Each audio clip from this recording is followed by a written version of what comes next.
The past several days, we've been showing you the emotional toll the flooding has had on people in the eastern part of the state, as it all is just placed on the shoulders of victims, including Joni Gaddy of Lumberton. You'll recall her emotional interview with our Chad Tucker just minutes after fleeing her flooded home after being forced to leave behind one of her dogs. Well, Chad and photojournalist Chris Weaver knew just who to call.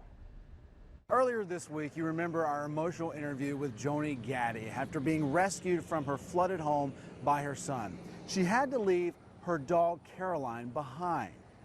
Well, today we saw our friends with the ASPCA.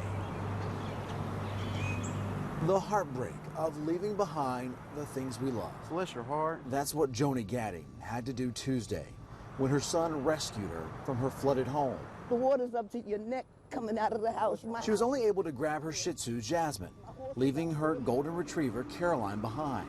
I got a dog left in the house. I don't know what's going to happen to her. She would have drowned if I tried to take her. We never forgot Caroline. And when we spotted our friends with the ASPCA,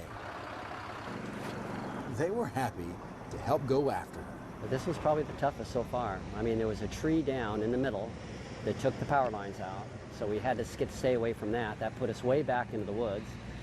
We were going over logs, pulling motors, lifting up the whole boat and motor over logs just to get back to her house. When they got there, they found her safe and on a bed, snuggling with her favorite toy. And the dog was happy to see us. She didn't wag her tail, but you could tell she was ready to get out of there. Joni, staying with family miles away in Fayetteville. Joni? She was happy to get our call. We have Caroline. She's alive? She's alive. Oh, God, thank you, thank you. She's fairly hydrated, and they'd left some food, so I think we'll be fine. It's why I do this. Somebody the other day, I think it was somebody from the state, had said, "We just can't thank you enough." I said, "You got to be kidding. I love this. I mean, how could you ask for a better job?" Floodwaters may have split the family, but faith and friends brought Caroline home. Okay, thank you, bye-bye. Stay back, Canada. Hey, baby girl. Caroline was just one of many dogs that the ASPCA will be working to try and reunite with their owners.